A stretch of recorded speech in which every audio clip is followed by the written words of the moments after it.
ഇപ്പോൾ നേരത്തെ നമ്മൾ സൂചിപ്പിച്ചതുപോലെ തന്നെ ഈ ഹിജാബ് വിവാദവുമായി ബന്ധപ്പെട്ട് കൂടുതൽ വിവരങ്ങൾ പങ്കുവയ്ക്കാനും വിശദീകരണം നൽകാനും വിദ്യാഭ്യാസ മന്ത്രി തന്നെ നമുക്കൊപ്പം ചേരുന്നുണ്ട്. വി അരുണിനോടൊപ്പം മന്ത്രി വി ശിവൻകുട്ടി ചേരുകയാണ് തത്സമയം. അരുണിലേക്ക്.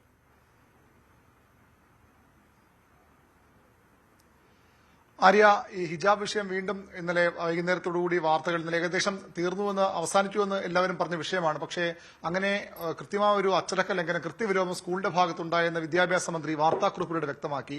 ഏത് സാഹചര്യത്തിലാണ് അങ്ങ് കഴിഞ്ഞ ദിവസം സ്വീകരിച്ച നിലപാടിൽ നിന്ന് മാറി ഇന്നലെ വൈകിട്ട് ഒരു വാർത്താക്കുറിപ്പിലൂടെ പുതിയൊരു നിലപാടിലേക്ക് പോയി? എന്റെ നിലപാടിലൊന്നും ഒരു മാറ്റമില്ല, ഗവൺമെന്റ് നിലപാടിലൊരു മാറ്റമില്ല. ഇപ്പം ഗവൺമെന്റ് നിലപാട് മറ്റു പല സംസ്ഥാനങ്ങളുടെ നിലപാടിനേക്കാൾ വ്യത്യസ്തമാണ്. ഇഷ്ടമുള്ള വസ്ത്രം ധരിക്കാം, ഇഷ്ടമുള്ള ഭക്ഷണം കഴിക്കാം, അങ്ങനെയൊക്കെയുള്ള സ്വാതന്ത്ര്യം കേരളത്തിൽ പരിപൂർണമായിട്ടുണ്ട്. പക്ഷെ ഒരു സ്കൂളാകുമ്പോൾ സ്കൂളിന്റെ അച്ചടക്കം പാലിച്ചിരിക്കേണ്ടതായിട്ടുണ്ട്. ആ സ്കൂളിന് ഒരു യൂണിഫോം തീരുമാനിക്കുന്നതിന്റെ കാര്യത്തിൽ സ്കൂൾ മാനേജ്മെന്റിന് ചില അധികാരങ്ങളുണ്ട്. പക്ഷെ അധികാരങ്ങൾ കുട്ടികളുടെ അവകാശത്തെ നിഷേധിക്കാൻ വേണ്ടി പാടില്ല. ഇത് തന്നെയാണ് എന്റെയും ഗവൺമെന്റിന്റെ നിലപാട്. ഈ Palluruthy saint Thomas saint Rita's public സ്കൂളിൽ ശിരോവസ്ത്രം ധരിക്കുന്നതുമായിട്ട് ബന്ധപ്പെട്ടാണല്ലോ പ്രശ്നം ഉണ്ടായത്. ആ പ്രശ്നം ഉണ്ടായപ്പോൾ ബന്ധപ്പെട്ടവരുടെ ഒരു പരാതി വിദ്യാഭ്യാസ ഡെപ്യൂട്ടി ഡയറക്ടർ അന്വേഷണം നടത്തിയ അവസരത്തിൽ സ്കൂൾ മാനേജ്മെന്റ് എടുത്ത നടപടി ശരിയല്ല എന്നുള്ള നിലയിൽ രേഖാമൂലം മറുപടി ലഭിച്ചിട്ടുണ്ട്. അപ്പോൾ അതിന് മറുപടി ലഭിച്ചതിന്റെ അടിസ്ഥാനത്തിൽ മാനേജ്മെന്റിന് ഒരു കത്ത് വിദ്യാഭ്യാസ ഡെപ്യൂട്ടി ഡയറക്ടർ നൽകിയിട്ടുണ്ട്. ഗവൺമെന്റ് കൊടുത്തിട്ടുള്ള ഡയറക്ഷൻ പ്രശ്നം പിന്നെ ശാന്തമായ രീതിയിൽ പിന്നെ ഇരു കൂട്ടർക്കും ബോധ്യപ്പെടുന്ന രൂപത്തിൽ വഷളാവാതെ പരിഹാരം കാണണമെന്നുള്ളതാണ് ഗവൺമെന്റ് കൊടുത്തിട്ടുള്ള ഡയറക്ഷൻ.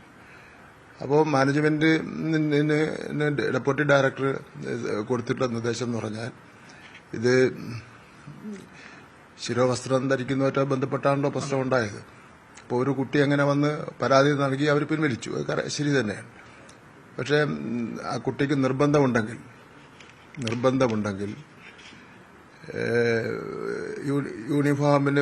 യൂണിഫോമിന് ഉതകുന്ന അല്ലെങ്കിൽ അതിൽ ചേരുന്ന ശിരോവസ്ത്രം സ്കൂൾ മാനേജ്മെന്റ് തന്നെ ഡിസൈൻ ചെയ്ത് കൊടുത്ത് ആ കുട്ടിക്ക് ധരിച്ചുകൊണ്ട് വരാം. അവരുടെ യൂണിഫോമിനെ ബാധിക്കാത്ത രൂപത്തിൽ കൊടുക്കാം. അപ്പോൾ വിശ്വാസം നഷ്ടപ്പെടില്ല, വിശ്വാസത്തിന് കളങ്കം ഉണ്ടാവില്ല. യൂണിഫോമിന്റെ കാര്യത്തിലും ഒരു തീരുമാനം ഉണ്ടാവും. അതാണ് നമ്മൾ കൊടുത്തിട്ടുള്ള നിർദ്ദേശം. അതല്ല ഇനിയിപ്പോ ആ കുട്ടിക്ക് ഇനിയിപ്പോ പത്രങ്ങൾ ഞാൻ വായിച്ച് മനസ്സിലാക്കിയത്തോളം കുട്ടിയുടെ രക്ഷകർത്താക്കൾക്ക് ഇപ്പം പ്രശ്നമില്ല എന്ന് പറയാം. പ്രശ്നമല്ല, ഇവിടെ വെച്ച് അവസാനിപ്പിക്കട്ടെ പ്രശ്നം. അത് കൂടുതൽ ചർച്ച ചെയ്ത് വഷളാക്കി മുന്നോട്ട് കൊണ്ടുപോകേണ്ട ഒരു കാര്യവും ഗവൺമെന്റിനെ സംബന്ധിച്ചിടത്തോളം ഗവൺമെന്റിൽ പിടിവാശിയൊന്നുമില്ല. ഗവൺമെന്റിന് പിടിവാശിയില്ല. ഗവൺമെന്റിന് വിദ്യാഭ്യാസ അവകാശ നിയമങ്ങളും ഇന്ത്യൻ ഭരണഘടനയിൽ കുട്ടികൾക്ക് വേണ്ടി പറയുന്ന കാര്യങ്ങളും ദേശീയ വിദ്യാഭ്യാസ നയത്തിൽ പറയുന്ന കാര്യങ്ങളും അത് ഏത് സാഹചര്യത്തിലാണ് നടപ്പിലാക്കിയാലേ മതിയാവും. ആ കാര്യത്തെ ആരും വെല്ലുവിളിക്കാൻ വേണ്ടി വരേണ്ട കാര്യമില്ല. ഈ പ്രതിപക്ഷം പറയുന്നില്ലേ, അവിടുത്തെ MP ഹൈബീഡനൊക്കെ ഇടപെട്ടിട്ട് പ്രശ്നം അവസാനിച്ചു, അവർ യൂണിഫോം ധരിക്കാമെന്നും പറഞ്ഞു, ഇത് വേണ്ടാന്നും പറഞ്ഞു. പിന്നീട് മന്ത്രി പറഞ്ഞതാണ് പ്രകോപനങ്ങൾക്ക് വീണ്ടും കാരണമാകുന്നതെന്നാണ് അവർ പറയുന്നത്. ഈ ഹൈബീഡൻ അടുത്ത പാർലമെന്റ് മെമ്പർ എന്നുള്ളതിൽ ചെന്ന് ഒരു ഒത്തുതീർപ്പുണ്ടാക്കുന്നതിന് വേണ്ടി ശ്രമിച്ച നല്ല കാര്യം തന്നെയാണ്. DCCയുടെ കോൺഗ്രസിന്റെ പ്രസിഡന്റും കൂടെ ഉണ്ടായിരുന്നു. പിന്നെ എനിക്കറിയില്ല അങ്ങനെ ഒരു സംഭവം അവിടെ ഉണ്ടായിട്ടുണ്ടോ എന്നുള്ളത് അറിയില്ല. ഞാൻ പറഞ്ഞത് പിന്നെ വിദ്യാഭ്യാസ വകുപ്പിന്റെ കാര്യമാണ് ഞാൻ പറഞ്ഞത്. പിന്നെ വിദ്യാഭ്യാസ വകുപ്പിന് അഭിപ്രായം പറയാൻ കഴിയുന്ന കാര്യമാണല്ലോ ഞങ്ങൾ രേഖപ്പെടുത്തിയത്. അപ്പോൾ വിദ്യാഭ്യാസ വകുപ്പിന്റെ ഔദ്യോഗികമായ കാര്യങ്ങൾ പിന്നെ പാർലമെന്റ് മെമ്പർക്ക് പറയാൻ വേണ്ടി പറ്റില്ലല്ലോ. എന്നതുകൊണ്ട് പാർലമെന്റ് മെമ്പർ പോയി ചർച്ച നടത്തിയത് തെറ്റാണെന്ന് ഞാൻ പറയുന്നില്ല. അടുത്ത ജനപ്രതിനിധി എന്നുള്ളതിൽ ചർച്ച ചെയ്ത് പരിഹാരം കാണുന്നതിന് വേണ്ടി പരിശ്രമിക്കാം. പക്ഷെ പരിശ്രമിക്കുമ്പോൾ ഒന്ന് വിദ്യാഭ്യാസ മന്ത്രിയുമായിട്ടോ വിദ്യാഭ്യാസ ഡയറക്ടറുമായിട്ടോ അവിടുത്തെ ജില്ലയിലെ ചുമതലയുള്ള മന്ത്രിമാരുമായിട്ടോ ഒക്കെ ഒന്ന് ചർച്ച ചെയ്യണമായിരുന്നു. എങ്കിൽ പിന്നെ ഒരു ആശയക്കുഴപ്പം ഉണ്ടാവില്ലായിരുന്നു. അതിനുമുമ്പ് നമ്മൾ നടപടി ഇവിടെ ഒരു റിപ്പോർട്ട് ആവശ്യപ്പെട്ട് കഴിഞ്ഞു, അതുകൊണ്ടാണ് മുന്നോട്ട് പോയത്. റിപ്പോർട്ട് ആവശ്യപ്പെട്ടു, കാരണം ഒരു പരാതി കിട്ടിയാൽ റിപ്പോർട്ട് ആവശ്യപ്പെടും.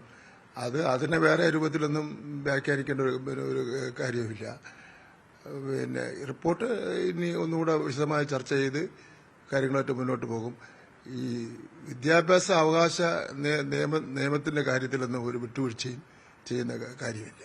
BJP പറയുന്നത് ഈ മുസ്ലിം മതമൗലിക സംഘടനകളുടെ ഭീഷണിക്ക് വഴങ്ങി മന്ത്രി നിലപാട് മാറ്റുകയായിരുന്നതാണ്. അതിനെന്താണ് മറുപടി?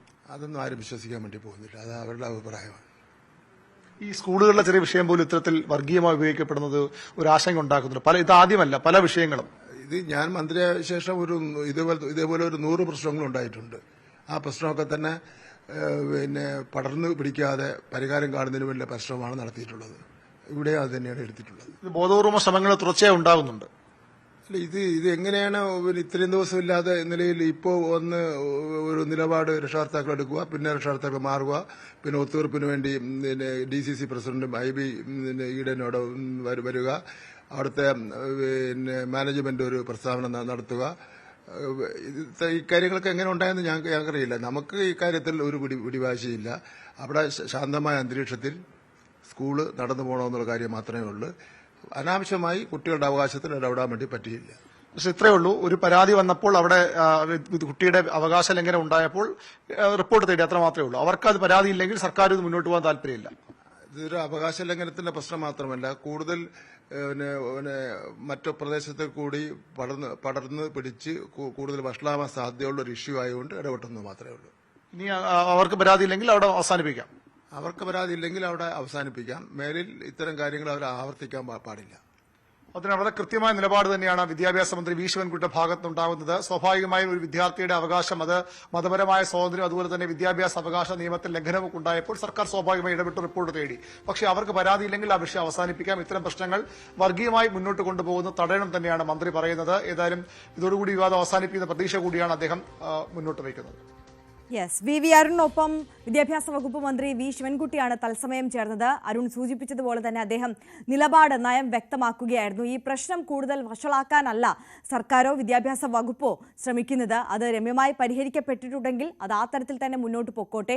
പക്ഷേ വിദ്യാഭ്യാസ ലംഘനം, അവകാശ ലംഘനം നടന്നിട്ടുണ്ടെങ്കിൽ അതിനെതിരെ മാത്രമായിരിക്കും സ്കൂളിനെതിരെ നടപടി ഉണ്ടാവുക. അതുകൊണ്ട് DEയുടെ വിദ്യാഭ്യാസ വകുപ്പിന്റെ അന്വേഷണ റിപ്പോർട്ടിനായി കാത്തിരിക്കുകയാണ്. ആ റിപ്പോർട്ട് വന്നതിന് ശേഷം നടപടി എടുക്കേണ്ട വിഷയമാണ്. സ്കൂൾ അധികൃതരുടെ ഭാഗത്തു നിന്ന് കുട്ടിയുടെ വിദ്യാഭ്യാസത്തിന് ലംഘനം ഉണ്ടാകുന്ന തരത്തിൽ നടപടി ഉണ്ടായിട്ടുണ്ടെങ്കിൽ അതിനെതിരെ ശക്തമായ നടപടി വിദ്യാഭ്യാസ വകുപ്പിന്റെ ഭാഗത്തു നിന്നുണ്ടാകും. അതിനപ്പുറം കുട്ടിയെ അല്ലെങ്കിൽ കുടുംബത്തെയോ മറ്റു തരത്തിൽ മതസംഘടനകളെയോ ഒന്നും ഈ വിവാദങ്ങളിലേക്ക് വലിച്ചിഴയ്ക്കാൻ ഒരു തരത്തിലും ആഗ്രഹിക്കുന്നില്ല. സർക്കാരിന് ഒരു തരത്തിലുമുള്ള പിടിവാശി ഈ വിഷയത്തിൽ ഇല്ല എന്നുള്ള നിലപാടാണ് അദ്ദേഹം വ്യക്തമാക്കിയത്. കുട്ടിയുടെ പേരൻസ് ഇത്തരത്തിൽ ഹിജാബ് ധരിക്കാതെ തന്നെ കുട്ടിയെ സ്കൂളിൽ വിടുന്നതിനോട് യോജിപ്പാണ് എന്നുണ്ടെങ്കിൽ അവർ അത്തരത്തിൽ തന്നെ മുന്നോട്ട് പോകട്ടെ. അതേസമയം ഹിജാബ് ധരിക്കണമെന്നുള്ളതാണ് അവരുടെ ആഗ്രഹം എന്നുണ്ടെങ്കിൽ സ്കൂൾ യൂണിഫോമിന് അനുയോജ്യമായിട്ടുള്ള ഡിസൈനിലും കളറിലും പാറ്റേണിലുമുള്ള ഹിജാബ് ധരിച്ച് കുട്ടി സ്കൂളിൽ എത്തട്ടെ എന്നുള്ളതാണ് വിദ്യാഭ്യാസ മന്ത്രിയുടെ, വിദ്യാഭ്യാസ വകുപ്പിന്റെ നിലപാട് എന്നുള്ളതാണ് മന്ത്രി വി ശിവൻകുട്ടി വ്യക്തമാക്കിയത്.